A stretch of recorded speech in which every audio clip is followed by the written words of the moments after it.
Hey guys, in this video I will show you how to fix error 61 in Valorant.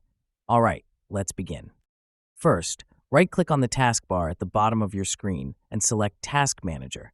In the Task Manager, make sure every instance of Valorant or Vanguard is closed. If you find any tasks related to them running, select each one and click End Task at the top. Next, close the Task Manager and go to the search bar. Type in Services and open it.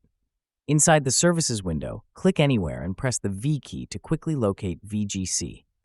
Double-click on VGC, and in the new window, change the startup type to Automatic. Then click Apply and select Start to launch the service. Finally, restart your PC. Once it boots back up, try launching Valorant again and the error should be gone. So that's basically how you can fix error 61 in Valorant. And that's it for this video. If you find this helpful, consider subscribing and giving this a big thumbs up. Thanks.